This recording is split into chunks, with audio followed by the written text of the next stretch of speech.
E aí, pessoal? Tudo certo com som? Com imagem? Espero que a internet não me deixe na mão. Já tô reconhecendo um pessoal do curso aí, que legal.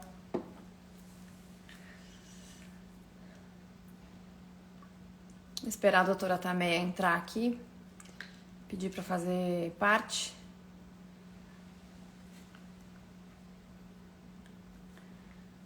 Deixa eu ver se ela aparece aqui.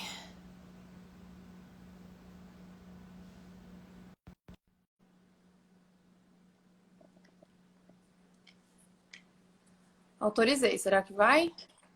Olá! Aê! Foi, tudo bom? Tudo e você? Tudo bem, deixa eu colocar um pouco mais pra cima a câmera aqui. Pronto, aí. Tudo bem? Tudo jóia, tudo certo. Que bom fazer live com você. O pessoal adorou a ideia lá no grupo do curso. Acho que você não está conseguindo acompanhar muito, porque é uma loucura de mensagem lá, né? É, tem muita mensagem, né? De vez em quando dou umas olhadinhas, quando me marco, eu tento acompanhar, mas é muita mensagem. Não, não dá, nem eu consigo acompanhar. Mas o pessoal está Né? super animado e é legal porque acaba criando um ambiente que as pessoas possam se conhecer, conhecer pessoas diferentes, né? Porque com Uhum. polarização que aconteceu e tudo, as pessoas ficaram um pouco, né, abandonadas, sem os amigos mais antigos e tal. Inclusive, eu acabei de reconhecer aqui a Alejandra, que é a pessoa que faz o resumo Ah, ela pega tudo que foi falado no dia, faz um resumão, ajuda muitas pessoas. Já reconheci algumas pessoas aqui do curso, muito legal. Mas, então, para apresentar para quem não te conhece, Tameia, a doutora Tameia me convidou para fazer essa live. Na verdade, ela sugeriu, né, da gente fazer uma live sobre esse tema, que é um tema super importante, que é economia e corrupção. A gente sempre leva em consideração a corrupção do sentido de as pessoas, né, tirarem o dinheiro e tomarem isso para si. E isso a gente sabe que prejudica, mas também entra um pouco na questão da mentalidade dos políticos, né, Tameia, que até recentemente declararam que a Lava Jato que foi ruim para a economia e não a corrupção que foi descoberta pela Lava Jato. Então a gente resolveu fazer essa live para ela dar um pouco da experiência, mas se apresenta aí para quem não te conhece, o seu background, a sua trajetória, que é bastante extensa, e no que você claro, atua hoje. claro. Então, eu sou procuradora da República há 20 anos, né? Procuradora trabalha no Ministério Público Federal, né? Então é como se fosse um defensor da sociedade. Então, nosso trabalho, quando a gente processa um criminoso, é para afastar essa pessoa da sociedade, né? Então, nós somos advogados da sociedade, né? Eu trabalho há 20 anos já, prestei concurso, é um cargo que se ingressa mediante concurso público, e sempre trabalhei na área criminal. Minha área preferida, trabalhei muito na área de combate à lavagem de dinheiro, crimes financeiros, crimes contra a ordem econômica, contra os mercados de capitais. E quando a Lava Jato foi instaurada em São Paulo, eu integrei por um período um pouco curto, fiquei na coordenação por alguns meses, mas acompanhei de perto o trabalho dos meus colegas de Curitiba, do Rio de Janeiro. Então, assim, foi um grande aprendizado de você ver como essas práticas muito ilícitas, como elas aniquilam o país, né? E tem esses impactos diretamente na sociedade, diretamente na economia. Então, atualmente, eu fui promovida no final do ano passado. Agora, eu sou procuradora regional da República. Eu Uhum. atuo perante o Tribunal Regional Federal da Quarta Região, lá em Porto Alegre, que é o famoso tribunal que condenou o ex-presidente Lula, né? Mas a gente está agora de home office desde o início da pandemia, mas a gente está trabalhando direto aqui, o trabalho continua o mesmo, né? E a área que eu mais gosto sempre foi a área de corrupção, sempre me incomodou de ver as coisas erradas, né? Eu fui estagiária do Ministério Público Federal, depois eu prestei concurso, fui assessora do Ministério Público Federal em Santos, que eu sou de Santos. E quando eu vi aqueles desvios, claro que eram pequenos, né, comparado com o que nós vemos hoje, né, que beira bilhões, né? Aquilo já me incomodava, já me afligia, porque eu sempre constatei que o Brasil é muito rico, é um país com muito potencial, mas esses desmandos, essa corrupção, colocou ao longo desses 20 anos, 30 anos, o país nessa posição, né, de um país de terceiro mundo. Então, eu sempre tive essa vontade de contribuir e prender os criminosos, né? Sempre eu fiz mestrado aqui no Mackenzie, já faz uns 15 anos, e a minha dissertação de mestrado foi justamente essa, defendendo a prisão do criminoso de colarinho branco. Isso foi em 2005, nem se falava em criminoso de colarinho branco, ninguém era preso naquela época, e eu sempre tive isso para mim, que era importante afastar da sociedade, né, esses criminosos. E depois a Lava Jato, que a gente aprendeu muito, foi um aprendizado gigantesco, colaborações premiadas e todas as operações. E, por um lado, foi muito bom, mas por outro é muito triste de você ver o que foi descoberto pela operação, né?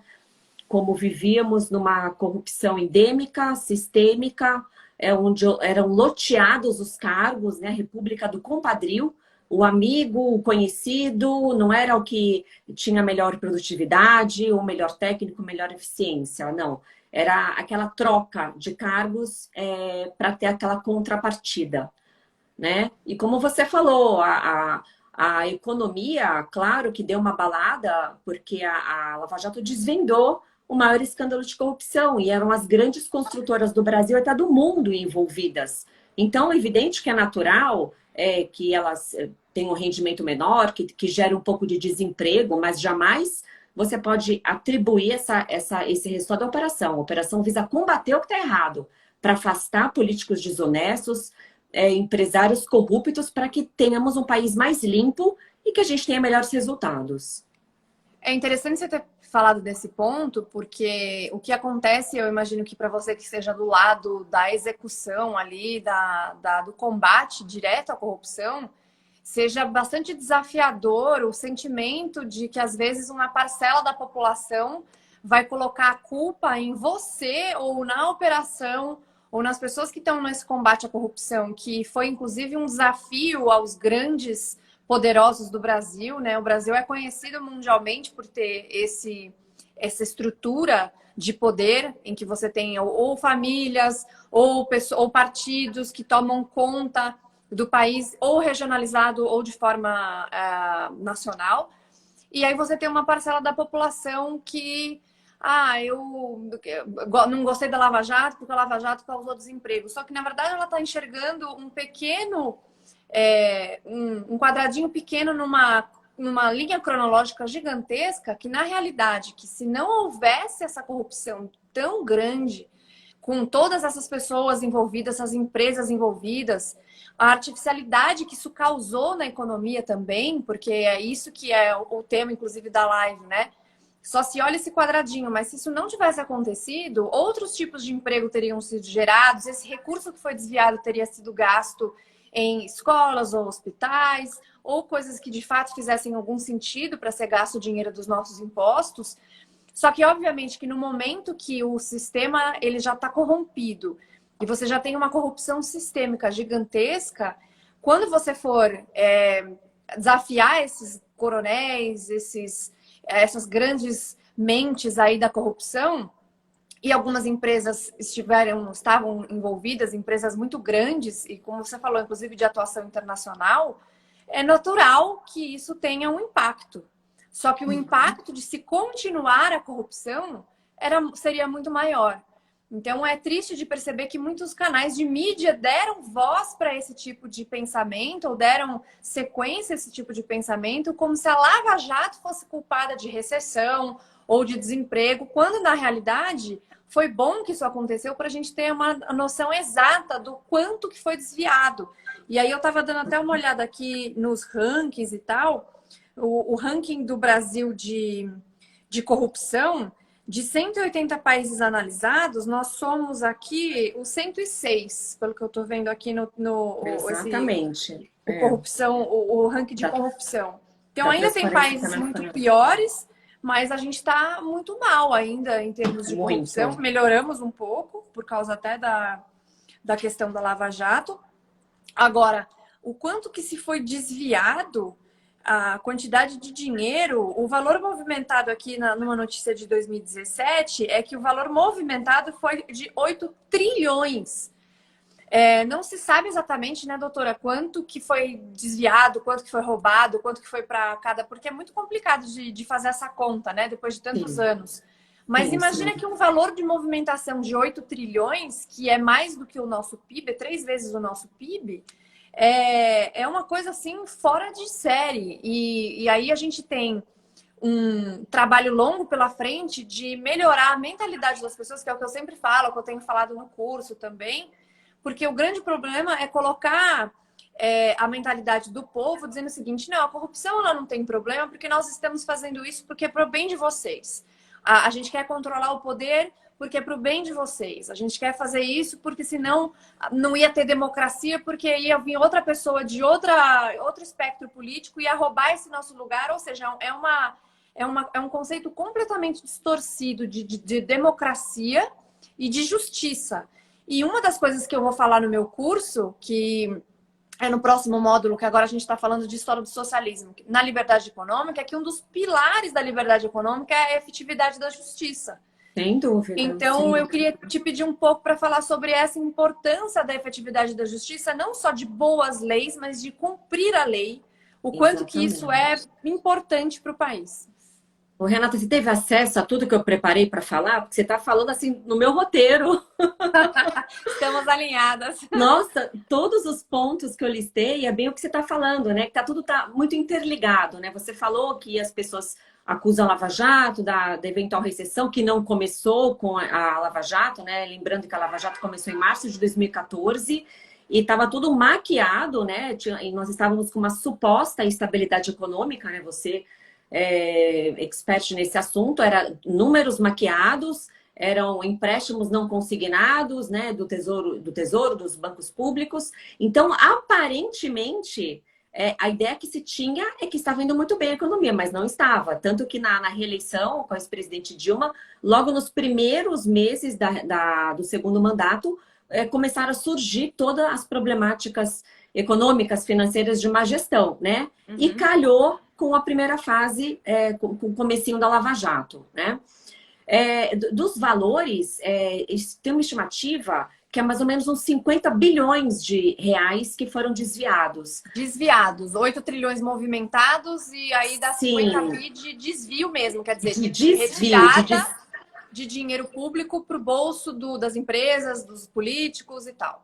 Exatamente, mas esse valor é uma estimativa, né? A gente acredita que seja muito maior até. Veja, a Petrobras consignou na sua contabilidade valores pagos de propina 6 bilhões. Então ficou nos balancetes da Petrobras, agora não me recordo se foi em 2017, talvez, eu não recordo, consignado lá. Então tinha prova documental de pagamento de propina de 6 bilhões. E para ter uma prova nesse sentido é muito difícil ter provas, porque a corrupção... Ou seja, o que você não tem provas é muito mais, né? Exatamente, né? A corrupção é um crime praticado entre quatro paredes, às escondidas, ninguém passa recibo, né? Salvo casos mais grosseiros que tem o depósito por instituto, né? Enfim. Mas 6 bilhões foi que restou comprovado. Então é muito mais dinheiro, né? Só um paralelo com a Lava Jato no Rio de Janeiro. Só o Sérgio Cabral, ele tinha escondido na casa dele e da mulher, 250 milhões em joias e barras de ouro. Só em jogos, né? Barras de ouro, fora todo o resto. Fora o dinheiro, fora o que foi gasto. Um gerente da Petrobras que fez o acordo de colaboração premiada, ele tinha na Suíça 300 milhões de reais. Um gerente, não era um diretor. Então, essa estimativa de 40, 50 bilhões deve ser muito maior, né? E como você falou da necessidade do cumprimento da lei, né, no chamado enforcement. Nós temos leis boas. É claro que poderia ser melhorado. Nós apresentamos a proposta das 10 medidas contra a corrupção, que abordava uma série de tópicos. Tem muita coisa para ser melhorado, mas o que nós temos são boas. Mas o grande problema é a falta da efetividade da justiça. A nossa justiça, como você falou, e principalmente as cortes superiores, elas não contribuíram, no meu ponto de vista, com esse combate efetivo à corrupção, com esse combate efetivo à impunidade, com o encarceramento dos grandes poderosos. Né? O que nós vimos que a Lava Jato prendia, a Polícia Federal ela prendia, dali alguns dias, algumas semanas, chegavam recursos, né? Recursos canguru que pulava as instâncias, né? Chegava no Supremo. Recurso com canguru é muito bom. Recurso canguru, ou seja, não respeitava nem as 4 instâncias, 4 absurdas instâncias que nós temos, que é o único país do mundo que tem 4 instâncias, e o STF soltava as pessoas, soltava as pessoas. Então, a corrupção aliada com essa impunidade, ela mina a esperança do brasileiro nas instituições, nos políticos e na própria democracia. Então, esse descrédito social tem várias consequências. Uma das consequências o homem médio pensa, se os grandes poderosos desviam milhões, desviam bilhões, por que eu vou pagar direitinho o meu imposto de renda? Eu vou sonegar também, claro. né? Então, Sem isso afeta a psique da pessoa, que começa a achar, não. Então, vivemos nessa bagunça. Uhum. Por que eu vou ser correto? Por que eu vou pagar o imposto direitinho, sendo que eles não vão ter destinação específica? É normal a pessoa ter essa percepção, né? E além de fomentar práticas ilícitas, ela tem um impacto internacional, porque essas decisões pró-corruptos, pró-crime organizado, ela gera essa tamanha insegurança jurídica, né? Até com as mudanças de decisão, né? Antes podia prisão em segunda instância, em 2016 depois não podia, em 2016 o Supremo autorizou prender novamente, em 2019 diz que não, é uma confusão. E isso gera o quê? Insegurança econômica. O risco Brasil sobe. E não sou eu que estou falando, são especialistas em economia, que tem uma economista, não sei se você conhece a Maria Cristina Pinotti, ela é uma especialista no estudo da Operação Mãos Limpas. Ela é de descendência italiana e estudou profundamente a Lava Jato também. E ela, assim como outros economistas, sustentam isso, que o risco Brasil aumenta, os investidores estrangeiros ficam com medo de investir, né? Você como espécie de investimentos, a gente não vai investir numa coisa insegura, numa coisa que você não vai saber como é que vai ser amanhã. Então isso gera o caos econômico e o caos social, né? Nossa, perfeito isso que você falou. Antes de te falar sobre isso, eu quero só mandar um beijo para algumas dos nossos espectadores famosos e queridos.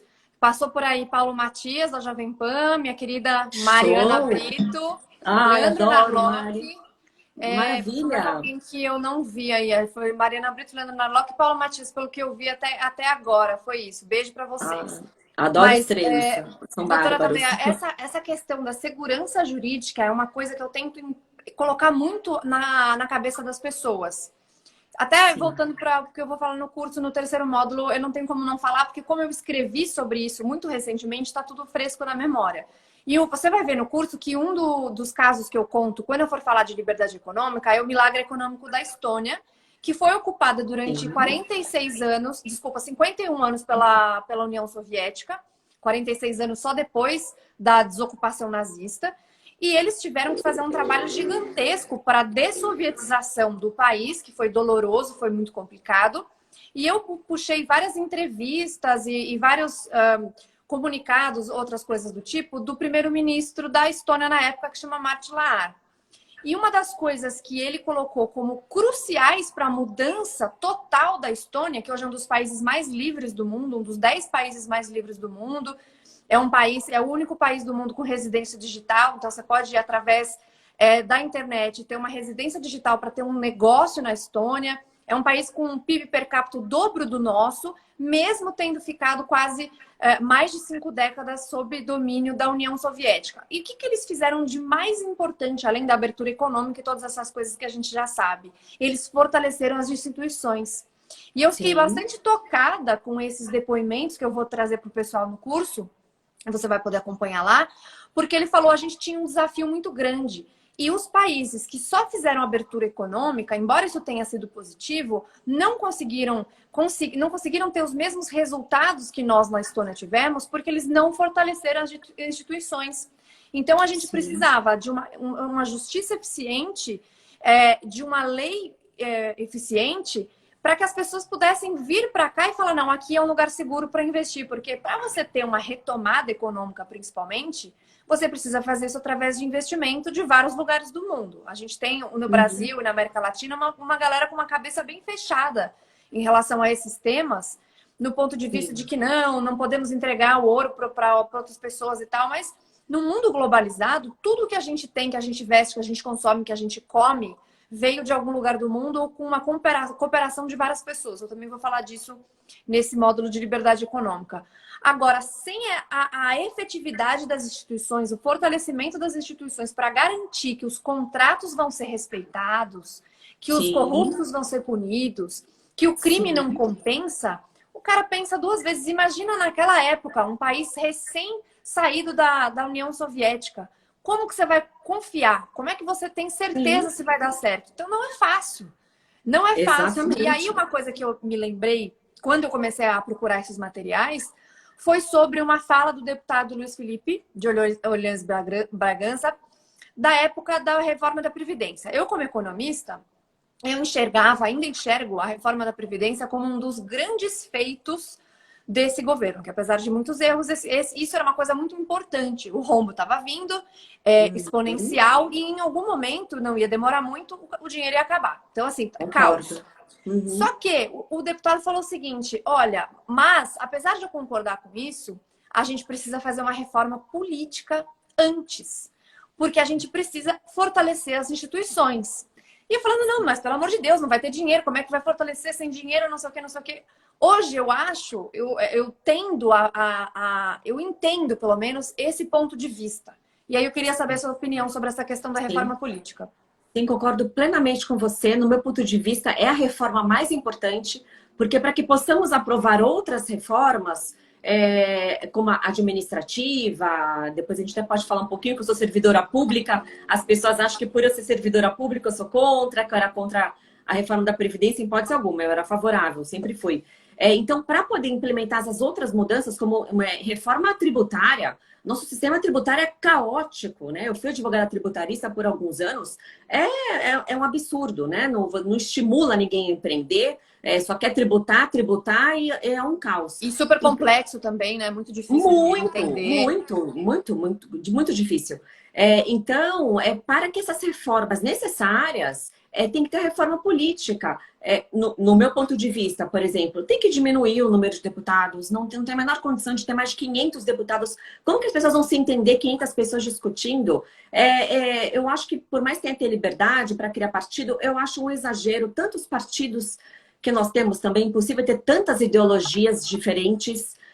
Eu penso também que essa pluralidade exacerbada é para ter conchavo, é para depois ter apoios, enfim, muita coisa tem que mudar. Privilégios da classe política, e também eu também sou contra privilégios que, inclusive, eu tenho, juízes, acho que ninguém tem que ter privilégio. Eu acho que as pessoas têm que ter uma justa remuneração, não é fácil ser procurador da República, não é fácil ser um magistrado, muitas vezes sofremos ameaças, etc. Tem que ter uma justa remuneração. Agora, não um monte de penduricalho, um monte de benefício que quem busca o serviço público, em primeiro lugar, tem que pensar em servir ao público. Eu sempre quis Perfeito. ser procuradora ou promotora. Claro, muita gente pensa, vai ter estabilidade. Claro que a estabilidade, não vou falar que não seja ruim, num país estável como o nosso, onde não tem estabilidade econômica, jurídica, nada, é uma garantia você ter seu emprego. Mas o que me moveu era servir ao público, é fazer justiça. Eu não me conformava com as coisas erradas que aconteciam. E muito mais um deputado, ou um senador, ou um membro do executivo que é eleito pelo povo, né? Então, a reforma política é a mais importante para dar uma limpada, diminuir privilégio. Muita gente não vai mais querer ir para essa área, talvez, para a área política, sabendo que não vai ter salários tão altos, fundo eleitoral, sou completamente contra o fundo eleitoral, fundo partidário, verba de gabinetes altíssimas. Então, esse é o primeiro ponto. Mas o que não impede que outras reformas também sejam implementadas, né? Não, perfeito. Você sabe que você estava falando sobre servir ao público? Chega que eu me arrepio aqui, porque de verdade, quando você encontra pessoas que têm um propósito, ela não está negando que você ter uma carreira pública eventualmente seja positivo. Você vai estudar bastante, vai ter uma boa remuneração por aquilo que você vai, mas o ponto principal é que você vai servir a sua nação e servir a população. E a política no Brasil, na América Latina, na realidade, é o contrário, é o povo que te serve.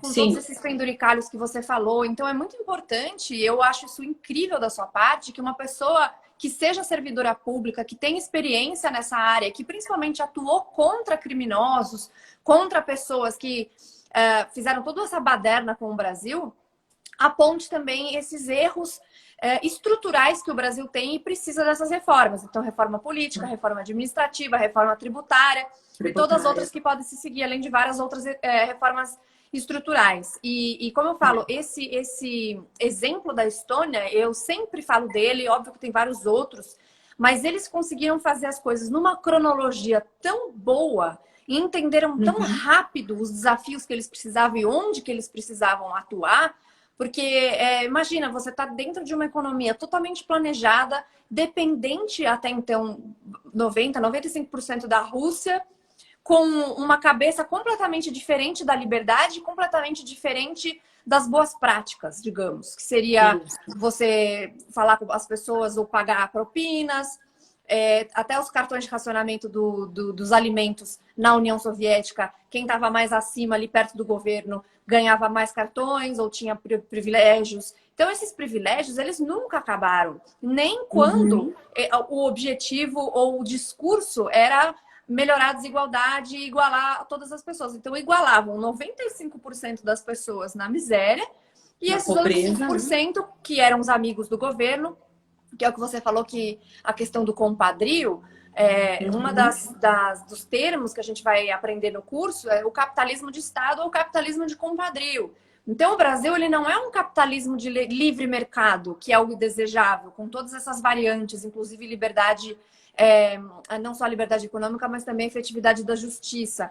Mas você ter um capitalismo que ele dá um privilégio ou ele beneficia pessoas que são próximas do governo, como aconteceu com o Eike Batista, por exemplo, que era uma grande farsa, uma farsa o Eike Batista. Uma farsa. O homem mais rico do Brasil, né? Sim. Não, e ele era um empresário modelo, né?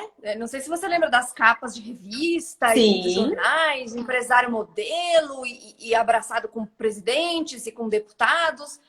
A OGX chegou a ser a quinta maior empresa do índice Bovespa, ou seja, ele realmente mexia com a Bolsa Brasileira sem nunca ter tirado uma gota de óleo e dentre várias outras empresas que ele construiu em cima de uma mentira e com dinheiro público. Porque, para lembrar para o pessoal aqui, o Eike Batista pegou dinheiro do BNDES com juros subsidiados, dinheiro nosso, dos pagadores de impostos, né? Sim. Então, os irmãos Batista também, né? Da JBS. Né? A JBS, sim, o maior distribuidor de proteína animal do mundo. Claro, não vou dizer que eles não trabalharam, né? Também não é assim. Trabalharam, mas acho que mais de 50% a 60% foi benefício do Estado.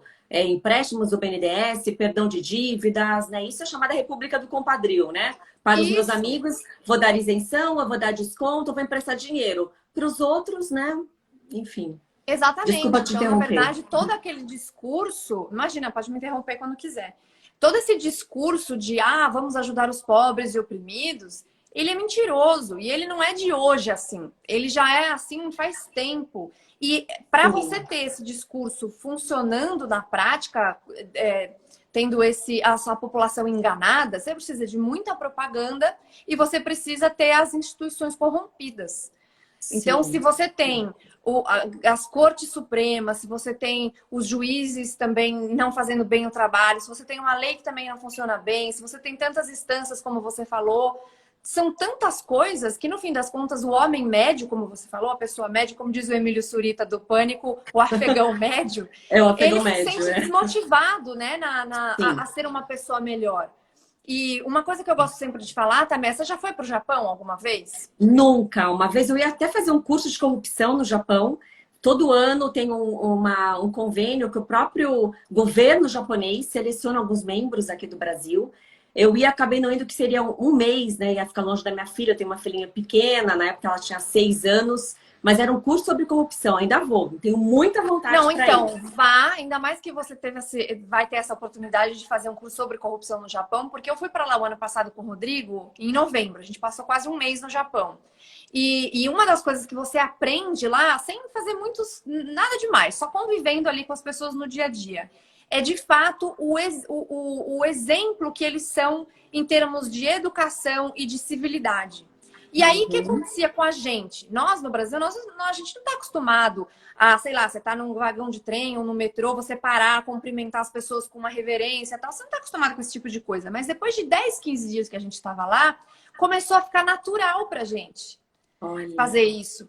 Era uma coisa que a gente queria fazer, entende? Tipo, tá todo mundo sempre tão educado, tão gentil, oferecendo os lugares. A gente com várias malas, senhorinhas de 80 anos oferecendo o lugar do táxi delas, porque a gente tava com malas. Então, uma noção de viver e conviver em sociedade que é tão elevada que você fica com esse sentimento.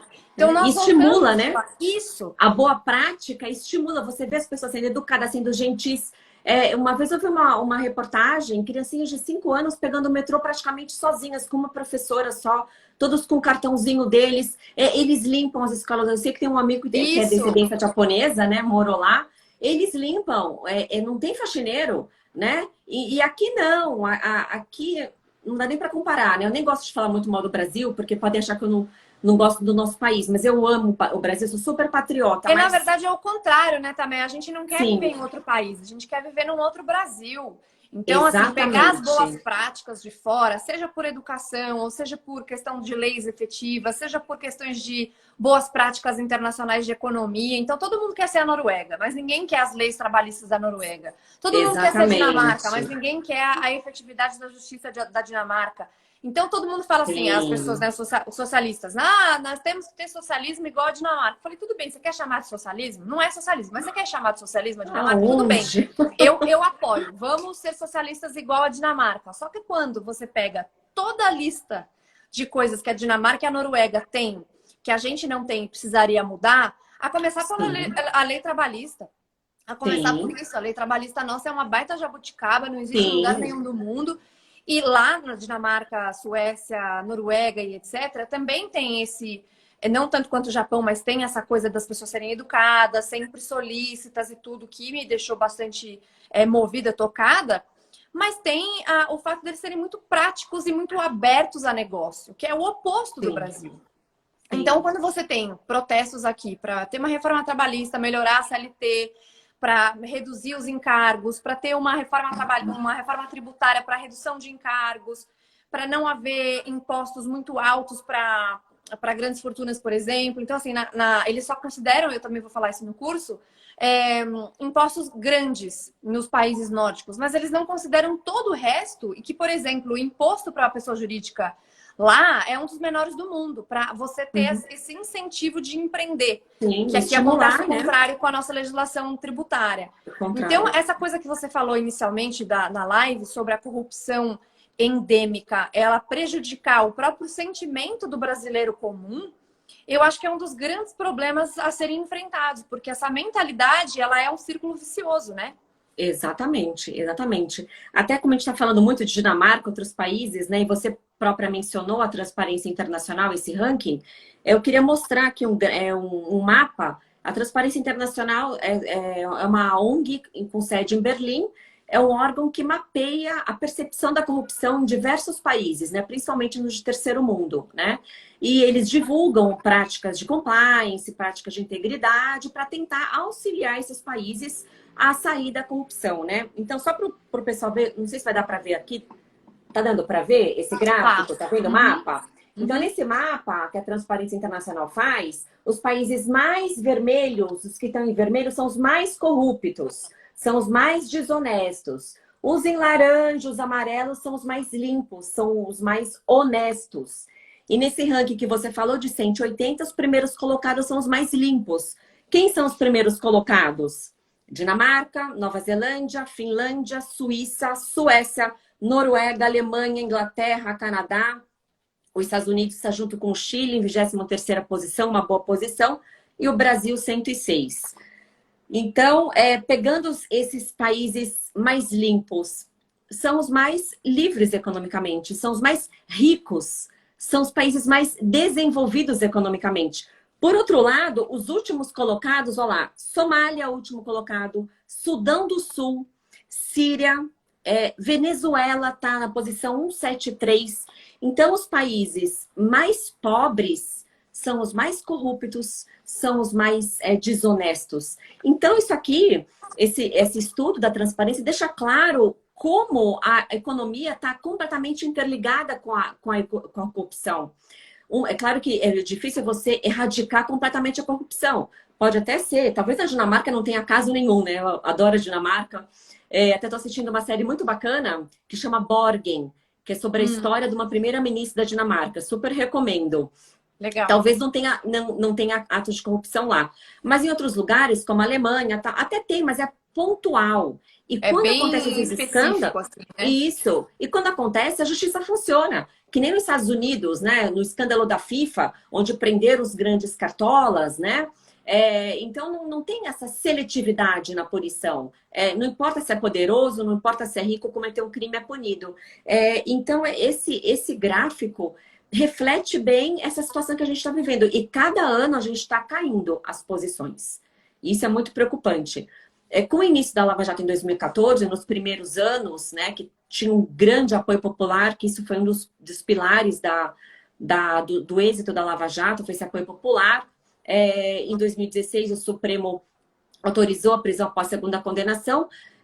As instituições até que estavam funcionando. E isso, além de ficar conhecido internacionalmente, o Brasil, e passou a ser reconhecido como um dos países que melhor combate a corrupção, ganhou até prêmios. A Lava Jato concorreu com o escândalo da FIFA, cooperação do FBI nos Estados Unidos, e ganhou a premiação, ganhou 3 prêmios internacionais. Nessa época, o risco país estava super baixo, e os investimentos aumentaram. Depois, com mudança de decisões do Supremo, quando o próprio ministro Toffoli suspendeu o trabalho do COAF, que o COAF é uma unidade de inteligência financeira que analisa as movimentações financeiras, etc. Onde o país tinha representatividade em organismos internacionais, nós somos ameaçados de nos desligar desses organismos internacionais, como a OEA, a Organização dos Estados Americanos. E isso é ruim porque interfere na falta de financiamento do Banco Mundial, do BID. Então, tudo está interligado. Se tem muita corrupção e insegurança jurídica, não vai ter investimento, baixa a nossa nota no risco do país e não tem esses investimentos desses bancos públicos internacionais. E o caos se instala, né? E para sair disso é muito complicado. Então, e assim, justamente o fato desses países estarem, esses países que você citou que estão na lanterna lá do ranking de transparência, eles são países com ditaduras, a maioria deles, ou socialistas. Então, e assim, geralmente países que já são 100% socialistas são necessariamente ditaduras. O caso do Brasil é aquilo que eu falei antes, que chama capitalismo de Estado, que não é um capitalismo de livre mercado, que é o ideal da gente perseguir, que seria ele está indo na direção do socialismo, mas ainda não se tornou um socialismo completo, digamos assim, pela falta da ditadura de fato. Mas as pessoas que hoje falam que a gente precisa ter o socialismo da Dinamarca esquecem ou não entendem que o Brasil está muito mais próximo do socialismo do que a Dinamarca. Porque a Dinamarca, por exemplo, é um dos 10 países mais livres do mundo. E esses países que você citou, todos eles, Suécia, Suíça, Nova Zelândia, Austrália, todos eles estão entre as 15 e 20 primeiras posições de liberdade econômica. Então, e assim, quando você tem um país muito livre, que necessariamente vai fazer investimentos em outros países e receber investimentos de outros países, que está aberto para esse comércio internacional, a transparência acaba se tornando crucial para que o comércio se consolide. Justamente por tudo isso que a gente estava falando, da segurança jurídica. Então, em 2012, não sei se você se lembra, doutora Tameia, que a Dilma rasgou os contratos de energia aqui no Brasil. Eu trabalhava numa empresa de investimentos, eu era head de sales de uma gestora e a gente tinha vários tipos de fundos de investimento. E um deles era focado em dividendos. E na época, empresas que pagavam muitos dividendos eram empresas do setor elétrico no Brasil. E aí a Dilma, para fazer justamente uma artificialidade na inflação, ela não podia que os preços administrados subissem. Então, o que ela fez? Do ponto de vista da Petrobras, ela não deixou os preços subirem. Então, a Petrobras, mesmo com um custo mais alto do que a receita, teve que queimar caixa todos os anos, durante um bom tempo, para manter os preços dos combustíveis artificialmente baixos, para que a inflação não acompanhasse. Mas isso era, obviamente, artificial e às custas nossas, né? Ó, a Ana Paula aí, ó. Um beijo, Ana. Ah, ela tava nos Pingos nos Is, tava ouvindo ela. Já saiu de lá, já veio direto para cá. Ah, maravilha! E ela então, voltando, a gente fez, ela fez essa questão da artificialização dos preços nos combustíveis e também na energia. E como é que foi com a energia? Ela falou assim, olha, a tarifa de energia não pode subir, é ano eleitoral e tal. Então, para vocês que são empresas de energia, de distribuição e etc., vocês vão ter que renovar um contrato com o governo brasileiro sem saber qual é a tarifa. Se você quiser, é assim. Só que, como a gente vai baixar artificialmente esses preços, a gente vai pegar dinheiro da União e vai compensar vocês. Então, foi uma manobra contábil para que, aparentemente, a conta não esteja cara. Nossa, estou pagando R$ 50 de conta de luz. Mas, na verdade, os seus impostos, que poderiam financiar outras coisas, iam para pagar essa compensação de prejuízo que as empresas de energia tiveram. Só que isso ela também não cumpriu. Então, essas empresas entraram com um processo contra a União, ganharam esse processo e nós pagamos na nossa conta de luz, até hoje, esses juros. E essa conta, mais ou menos, 55% são juros. Então, para você ver que, assim, de fato, como você falou, corrupção e economia, ela tá 100% interligada. O tempo todo interligada, não tem como. Sim, não tem como, porque o dinheiro da corrupção que é desviado, né? O dinheiro que não vai para onde tem que ir, né? O dinheiro público tem que custear uma educação de qualidade, uma saúde pública decente, saneamento básico. Nós temos 34 milhões de pessoas que não têm saneamento básico. 14 milhões não têm água encanada. Tem cidades que não têm luz. Como? No século XXI, a cidade não tem luz, né? Então, o dinheiro que era para ir para essas áreas, né? Estradas, rodovias, que quer que seja, ia para onde? Ia para projetos absurdos, né? Até trouxe aqui uns exemplos que eu anotei aqui para comentar com você, que a Lava Jato descobriu, foi na época do outro governo, começou a ser construída uma refinaria, Abreu e Lima, no Nordeste. Um lugar que nem tinha estudos que comprovassem que tinha suficiente petróleo para ser extraído. A estimativa do custo era de 2 bilhões de dólares. Sabe quanto custou a refinaria? 18 bilhões de dólares. E por mais que ela funcione a todo vapor, ela nunca vai se pagar.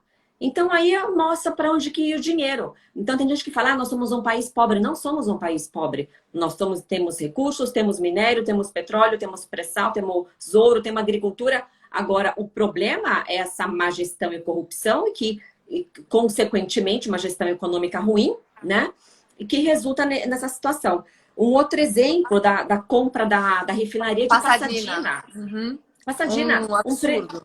800 milhões de dólares de prejuízo. A refinaria era tão enferrujada, era tão caquética que não tinha como ter uma produtividade, que os meus colegas pegaram as interceptações, eles se referiam a Pasadena como ruivinha. Então, aí você vê 18 bilhões de reais, quanto poderia ser investido numa saúde de qualidade, em creches para dar oportunidade para mulheres trabalharem, e fazer o bem para a sociedade, fazer o bem para o país. Mas não, beneficiaram os seus amigos, os seus compadres, né? Não, e além disso, nós tivemos 7 ditaduras socialistas financiadas com nosso dinheiro, inclusive com dinheiro a perder de vista em contratos que foram selados, contratos secretos, que você sabe que existe, mas você não sabe quais as condições. Então, no BNDES você tem vários desses. Não sei se eu vou lembrar todos os países de cabeça, mas são 7. Venezuela, Cuba, Angola, Congo, Zimbábue e tem mais 2, agora não vou lembrar de cabeça. Mas assim, foram empresas de construção civil que foram para lá pegar esses contratos milionários e esse dinheiro para construir portos, rodovias, Tudo que você pode imaginar de construção que não tem no Brasil, eles foram construir na África, foram construir na Venezuela, foram construir em Cuba, como o famoso Porto de Mariel, em Cuba, sim. que o pessoal adora dizer que é estratégico para Cuba, porque pra gente foi um baita de um Pelé, que além de tudo a gente tomou prejuízo, tomou um Sim, calote. não pagaram, E uma sim. coisa importante do pessoal entender, Tameia, é que o BNDES não só pega dinheiro do trabalhador, né, das pessoas que pagam impostos, mas ele faz através de juros subsidiados. Os juros, na época, vamos supor que os juros tivesse 14%. Esse é o custo do dinheiro. Então, para você conseguir pegar o dinheiro, no mínimo vai custar 14% ao ano, na época que os juros eram maiores. O que o BNDES fazia? Ele falava, não, para você, amigo, por isso que chama compadrio, né? Para você que é meu amigo, Uhum. meu amigão aqui, Cuba, super legal, pessoal bacaninha, que nem mata ninguém, deixa todo mundo livre, eu vou emprestar esse dinheiro para você, 500 milhões de reais, mas eu não vou te cobrar 14% não, vou te cobrar 6%. Da onde que vocês acham que sai essa diferença desses juros? Juro Uhum. subsidiado é pago com dinheiro da União, que é um Sim, nome bonitinho para dinheiro do pagador de imposto, um nome sim. disfarçado para o dinheiro do trabalhador comum. E aí, fora toda essa Uhum. história, você ainda tinha a questão do FGTS. O FGTS é 8% que é guardado numa conta, porque o Estado brasileiro entende que você é muito idiota para fazer você mesmo o seu investimento. Aí ele te pagava 3% ao ano, só que, para garantir esses 3% ao ano, ele investia em algumas coisas. Tem um fundo que chama Fundo FI-FGTS, Fundo de Investimento do FGTS, que pega parcialmente uma parte desse FGTS e aloca em investimentos na economia real. Só que, lógico, que eles não vão fazer isso em nada muito bom. O que fizeram? Investiram em empresas da Lava Jato. Em 2016, o prejuízo só no ano de 2016 desse fundo foi 1 bilhão de reais, Nossa. dinheiro de trabalhador. E aí o pessoal fala assim, ah, mas eu sempre falo esse exemplo, ah, não pode deixar o FGTS na mão do cara, porque o cara vai tomar em pinga e se ele for demitido depois não tem dinheiro. Porra, é melhor gastar em pinga, né? Do que Sim, então, perder 1 bilhão. e a opção tem que ser da pessoa, né? Não pode ser uma poupança imposta. E outra, se tivesse um rendimento de acordo com a inflação, eu não entendo nada disso, mas o mais razoável é que tenha um rendimento justo, né? Fica quem? Não fica quem o rendimento da FGTS? Ficava, agora, Ficava, né? agora com a taxa de juros mais baixa, não. Mas na época Agora que a taxa de não. juros era 12, era 15, a inflação também era alta, eles pagavam 3% ao ano, né? Mais Pois CR, que é, TR é zerada há anos. pois Então é. nunca foi suficiente, nunca. Poderia, mesmo que você não. Eu acho que o FGTS não deveria existir. Eu também FGTS, acho. INSS, etc. Mas considerando que ele existisse, pelo menos poderiam falar assim: não, mas você vai escolher o banco, a corretora que você quer investir esse dinheiro. Você escolhe se você quer ações, se você quer sei lá o quê. E teve uma época que abriram investimento do FGTS, você podia comprar ações, né? Você podia comprar ações de estatais. Da Petrobras e da Vale, que foi privatizada, mas tem um controle acionário ainda bastante grande por parte do governo. E durante muito tempo, com a crise principalmente, causada por esses anos todos de corrupção e de má gestão, e cabe dizer que má gestão é tão perniciosa quanto a corrupção em termos de Sim, perda de dinheiro, né? sim, sim.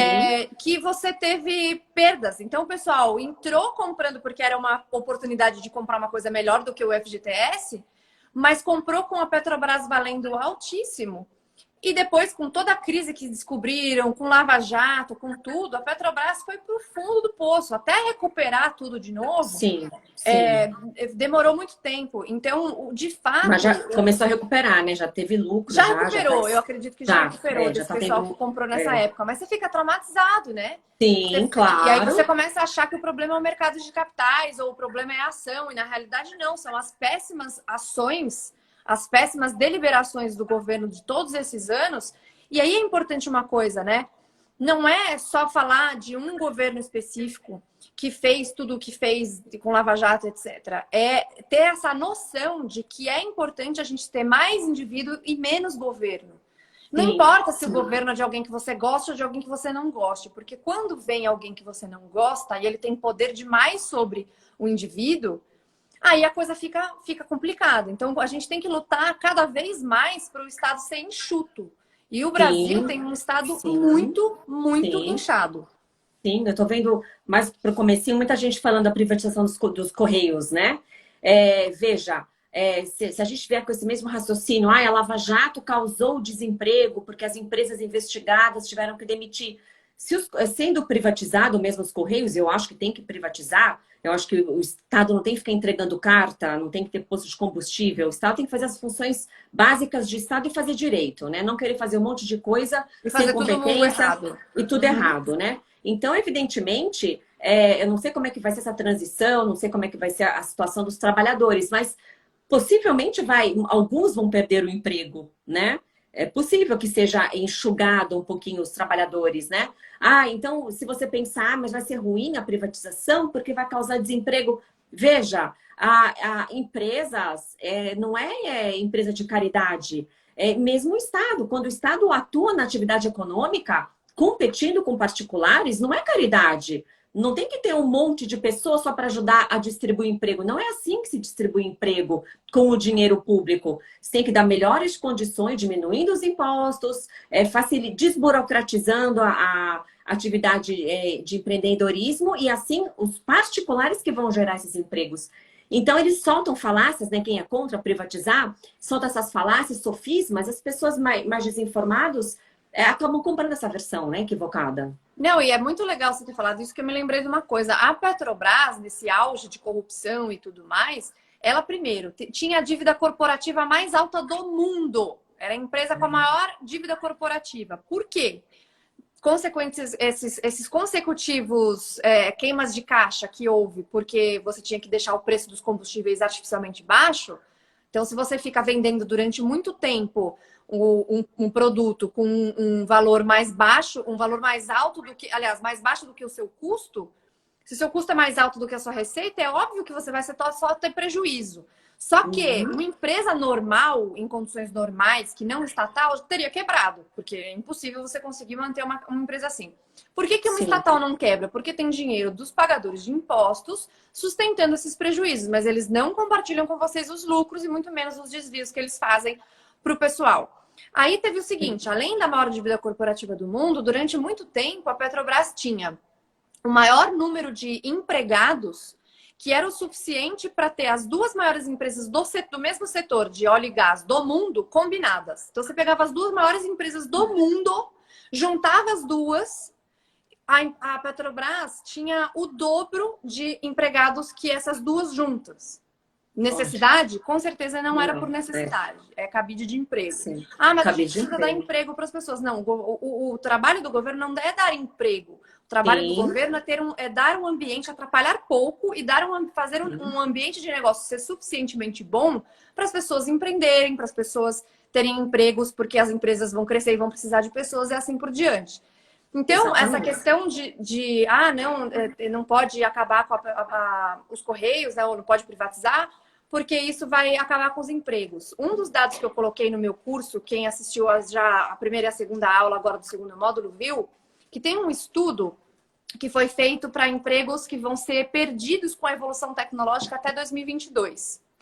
São 73 milhões, se não me engano agora de cabeça, 75 milhões de empregos perdidos com a evolução tecnológica. Então, se criou uma máquina que você não vai mais precisar da pessoa. Só que a evolução tecnológica também cria empregos, porque você precisa de novos empregos para administrar essa revolução tecnológica. E a estimativa é de 133 milhões de empregos gerados até 2022. Ou seja, ainda tem uma diferença a maior de 53 de muitos empregos, vários milhões de empregos gerados. Então, essa falta de noção dessa economia também leva um pouco, eu acho, a essa tolerância à corrupção e a tolerância a esse Estado muito inchado, essa falta de noção global econômica. Exatamente, exatamente. Tem que abrir a cabeça mesmo, enxergar como é que funciona em outros países, né? Vamos pegar exemplos de outros países que deram certo e vamos tentar aplicar o que é possível. Tem coisa que é inaplicável, né? Por exemplo, a Noruega tem no metrô, tem uma parte do metrô que não tem catraca, que é para cadeirante. E daí me contaram essa história, tava um brasileiro com um amigo dele e falou, mas aqui não tem catraca? Não, aqui é para cadeirante passar, né? Ah, mas e se alguém passar e sem usar o ticket, sem pagar? O norueguês como assim? Ele não entendeu. Mas como assim? Por que alguém faria isso, né? Então, por exemplo, aqui tem que ter catraca, tem coisa que não dá para aplicar. Quem sabe é mais para frente, né? Mas é importante ver isso. E também é aquilo que a gente foi incrustado na nossa cabeça. Eu, quando era mais nova, no colegial, a gente tem outra ideia das coisas, né? A gente acha que aquela coisa, né, do socialismo, né, que são Dinheiro cai do oprimidos. céu. E são coitadinhos, né? O oprimido, o opressor, né? E que criou-se essa cultura do Estado paternalista, que o Estado tem que proteger a todos, né? Getúlio Vargas já era chamado do pai dos pobres, né? Agora não é assim. Como você falou, o Estado não tem que se intrometer, não tem que atrapalhar, tem que dar elementos, boa educação para que as pessoas estejam preparados intelectualmente, cursos técnicos para poderem se aperfeiçoar e não ficar se intrometendo. E claro, como por ser servidora pública, grandes amigas que eu tenho são da área pública, né? São procuradoras, também muitas têm essa visão, né? Mais socialista, progressista, digamos assim. E daí, um dia, colocaram um vídeo no nosso grupo que até tem alguns supermercados e algumas lojas que não tem mais vendedor. Você vai lá, você pega suas coisas, você paga com o próprio celular, né? Um negócio muito, muito bacana. Eu achei ótimo aquilo. Eu falei, nossa, que coisa prática, né? E a maioria delas, mas isso vai tirar o emprego dos vendedores, dos caixas. Então, eu falei, gente, até pode ser que acabe com o emprego dos caixas, né? Assim Mas vai como gerar acabou. outros, é meio Vai óbvio gerar isso. outras profissões que surgem, né? Mas sabe o que E a aconteceu uma empresa que... vez? Nossa, você estava me falando disso aí, eu me lembrei que uma vez eu estava vendo as publicações do Facebook, já faz tempo isso. E apareceu um vídeo super legal de um cara que inventou um jeito de fazer casas populares rápido. Então era uma máquina, tipo uma máquina de impressora 3D, só que imprimia em concreto já. Então, em poucas horas, eu não vou lembrar agora quanto, porque já faz tempo essa publicação, ele conseguia fazer uma casinha de concreto, bonitinha, para as pessoas morarem. Ou seja, é uma ótima notícia para melhorar a questão da moradia e tal. Aí fui ler os comentários, né? A pessoa, o erro do jovem, né? Ler o comentário. Aí eu achando, nossa, que legal isso, que bacana, poxa, que coisa bacana, vamos trazer isso para o Brasil. Tanta gente com casa, sabe, vivendo em barraco e tal, que coisa bacana e tal. As pessoas, gente, mas vai acabar com o emprego dos pedreiros. Falei, porra, você Não tá vai falando de acabar. dar moradia para muita gente, para milhões de Pois pessoas. é, Mas eles estão preocupados com o pedreiro. E assim, eu vi também uma pesquisa de que foi automatizado essa coisa dos caixas eletrônicos dos Estados Unidos durante... Eles estão numa revolução tecnológica muito mais avançada do que a nossa, né? Eu não vou lembrar também o número de cabeça, porque já faz um tempinho que eu li essa pesquisa. Mas vamos supor que eles tivessem 15 mil caixas eletrônicos e em poucos anos, com a revolução tecnológica e tudo mais, tivesse 100 mil caixas eletrônicos nos Estados Unidos. E as pessoas preocupadas com os caixas mesmo, né? Os caixas pessoas físicas. Só que os caixas pessoa física, que eles chamam de tellers nos Estados Unidos, aumentaram também. Porque o serviço bancário também foi mais demandado. Então, tinha que ter essas pessoas um pouco mais especializadas, mas esse emprego também aumentou. Então, não necessariamente você ter essa evolução tecnológica acabe com aquele emprego. claro. Talvez você até o aumente. Então, Claro, são várias surgem, coisas né? aí que devem Outras ser profissões analisadas. surgem, né? Então, quem tinha videolocadora, tecnologia, né? Netflix, antes a TV a cabo, Netflix, tal, acabou a videolocadora, né? Quem produzia fax, não tem mais empresa de fax, mas você vai mudando, você vai se aperfeiçoando. Você não pode impedir o desenvolvimento tecnológico que importa no desenvolvimento econômico para preservar aquele emprego. Tem que se reinventar. Não é? Não, e quem faz isso acaba ficando bem atrasado na Sim, competição com outros locais, né? Eu sempre conto uma sim. história sobre quando veio o Uber para cá, e para vários lugares do mundo, né? Ah, não, mas o emprego dos taxistas, etc. O que o capitalismo e essa revolução tecnológica propicia? Que esses serviços ou esses bens, eles fiquem cada vez mais baratos para um número maior de pessoas. Então, antes Sim. táxi era muito caro, não era todo mundo que podia andar. Agora, hoje, pessoas mais comuns, de classes mais baixas, têm acesso a andar com esses carros particulares para fazer corridas que sejam necessárias. As pessoas talvez não precisem mais ter carro, então diminui o custo. Então, várias coisas que você vai vendo que tem um improvement, né? Tem um aumento da qualidade de vida dessas pessoas, porque esses serviços têm essa tecnologia e são postos de uma maneira em produção em larga escala, que é o que eu falo também no curso. Então, uma coisa engraçada, e é impressionante como a história sempre se repete. Na Londres vitoriana, o maior número de transportes lá era feito por charretes. Logo que o carro começou a ser utilizado e alguns transportes começaram a ser feitos por carros, os lobistas das charretes conseguiram passar uma lei que, se não me engano, durou 20 anos em Londres, para que você não pudesse sair com o seu carro andando numa velocidade maior do que a charrete. Tinha que ter um cara na frente com uma bandeirinha vermelha, por isso que chamava Red Flag Act. E tinha que ter pelo menos 3 pessoas no carro. Eu sempre conto essa história porque você fala, é impressionante como a história se repete. Os lobistas, o pessoal que tem interesse em não evolução. É igual, é sempre igual. Eles não olham o lado do consumidor, né? Também, como baixou, como você falou, que baixou o valor do táxi por causa do Uber, né? Ah, mas coitado dos taxistas. E os consumidores? E a vantagem que eles tiveram de ter um serviço mais barato? Isso não deve se pensar? E você lembra o que falou? Eu acho que era não sei se é o nome de presidente do sindicato dos taxistas, falou, não, mas pobre não tem que ficar andando com carro particular, não. Isso aí, tipo, falou meio que assim. Ele falou isso? Vou ver se eu acho que tem esse vídeo no YouTube. Não, taxista, não é. Isso aí não é para pobre usar e tal. Então, assim, se entende também muito que você está preservando empregos de uma ponta, mas você está deixando um monte de gente sem um serviço mais barato e de mais qualidade. Diga-se de passagem. Exatamente, exatamente. Então é natural essa evolução, essa tecnologia, a coisa vai ficar obsoleta, vai sair de uso, mas faz parte. Se a gente quiser ficar, vai ser que nem Cuba, né? Que tem aqueles carros de 1950 caindo aos pedaços. E aí, não é isso que a gente quer evoluir, porque a evolução tecnológica traz bem-estar para a pessoa, traz conforto, traz praticidade, traz economia de tempo, um monte de benefício, né? Então, nessa aula que eu fiz, acho que é a primeira aula do primeiro módulo, eu conto sobre Marx e Engels e toda a maluquice deles do Partido Comunista, do Manifesto do Partido Comunista. E o Marx previa que a evolução tecnológica ela ia ser tão grande, tão devastadora para a humanidade, que os salários iam ser sempre miseráveis, porque as máquinas iriam substituir os homens, né? Mas foi exatamente o oposto que aconteceu. O fato de você ter cada vez mais pessoas procurando evolução, procurando tecnologias novas, otimização de processos, etc., deixou as pessoas com mais riqueza. Então, se você tem hoje um aspirador, se você tem hoje coisas que pra gente hoje é super básico. Todo mundo tem aspirador. Todo mundo tem micro-ondas, todo mundo tem geladeira. Até na favela, que você não tem nem saneamento básico, que é um serviço do Estado, que o Estado deveria fornecer. Isso você não tem, mas coisas que você pode comprar, parcela em 18 vezes, isso também é uma coisa importante. A importância do mercado de capitais que propicia esse fluxo de capital de poupador para a pessoa que precisa do dinheiro, que eventualmente vai comprar alguma coisa parcelada. Então, as pessoas hoje em dia têm coisas que hoje pra gente é super básico e que fez uma diferença absurda. Imagina viver sem geladeira. Como que você vai guardar alimentos por muito tempo? Exatamente. Viver sem micro-ondas, viver sem aspirador. Eu que sou clean freak, viver sem aspirador não ia rolar.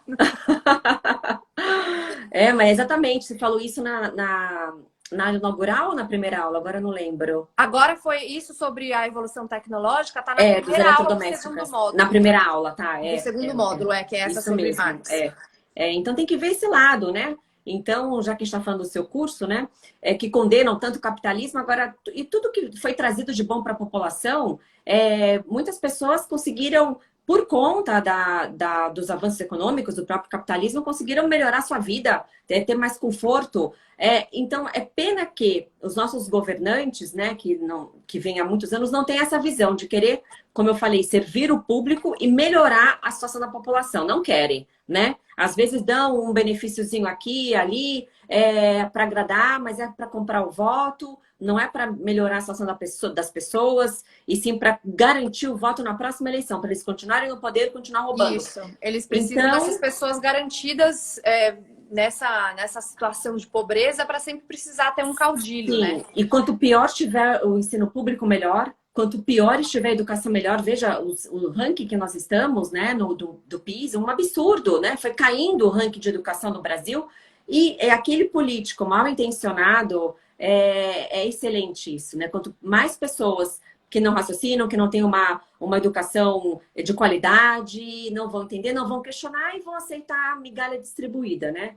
Então, assim, é muito assunto junto, né? Eu acabei mudando um pouco do tema, mas Não, mas é que eu é o que fiquei você falou, tá tudo pensando. interligado, né, Tânia? Porque assim, a pessoa que É, não entende de economia, como a gente está falando aqui, não é que precisa entender de economia como um especialista, mas ser entender esse PhD, né? sistema, como é que ele funciona e por que que a pessoa. Por isso que eu sempre falo que entender, você estudar aquela coisa, permite você defender aquilo que você realmente acredita. Porque quando você explica isso para alguém que está de cabeça aberta e ela entende a lógica da coisa, é o que o Roger Scruton fala: não tem duas verdades, tem uma verdade só. Pessoa que está falando que a Sim, verdade é relativa está pedindo para você não acreditar nela, então não acredite. Então, sim, essa pessoa que não entende esse sistema, ela acaba caindo em outras falácias, inclusive de tolerância à corrupção. É um círculo sim, vicioso absurdo e a gente percebe que a própria a dominância das escolas, das universidades, a dominância da mídia, a dominância da cultura, ela também tem a ver com isso. Então, quando você vê grandes jornais falando que a Lava Jato destruiu empregos, isso é uma desinformação, sim, é um claramente desserviço, com um né? objetivo político para essa desinformação das pessoas. Então, tá tudo interligado. Não tem Tudo como falar de um sem interligado. falar do outro. Não tem como. Exatamente, exatamente. É. Mas a gente já chegou aqui 1h04 da nossa live. Eu vou para academia daqui a pouco. O Tá. Rodrigo já fez a minha panqueca aqui. Adorei a live com você. Achei que foi Ah, muito eu também. proveitosa. Foi muito Que legal bom. mesmo. Esses assuntos, como eu falei, eles se interligam, eles têm tudo a ver. E eu acho que as pessoas hoje buscam mais informação da fonte, sabe? Então, você trazer esses Uhum, dados para as pessoas depois elas mesmas fazerem as pesquisas é muito legal. Então, uhum. gente, quem não segue a doutora Tameia, siga. Tem aí um projeto de mais para frente fazer um curso dela também, que eu acho que vai ser muito proveitoso. E obrigada pelo papo, foi muito bom. Eu que agradeço a conversa, agradeço o curso, que eu estou adorando o seu curso, aprendendo pra caramba. E isso ajuda na economia, ajuda no direito, e a gente vai enriquecendo os conhecimentos, isso é muito bom. Eu que agradeço. Imagina, é isso mesmo. Eu aprendo com você, você aprende comigo, e essa informação é o que eu falei hoje num texto hoje do Thomas Sowell. A gente precisa ser agente da informação. Tem muitos agentes de Sim, desinformação e a gente ficou calado e omisso por muito tempo. Então, quanto mais informação a gente puder passar, mesmo que seja para uma ou duas pessoas, isso já faz diferença no geral, né? Então é sem isso. dúvida. Obrigada de novo Eu que pela live. Quero agradeço. fazer mais vezes, inclusive fazer uma live com você no nosso grupo fechado, só para o pessoal Ah, do legal! curso, para a gente falar depois da parte de segurança jurídica e tudo isso, vamos fazer. E vai ficar Maravilha. gravada, tá? A live vai ficar Ah, no meu legal. IGTV. Ah, maravilha. Obrigada, viu, Obrigada Renata? a você. Super Um beijo. obrigada. Beijo para todo mundo. Boa noite. Tchau. Boa noite.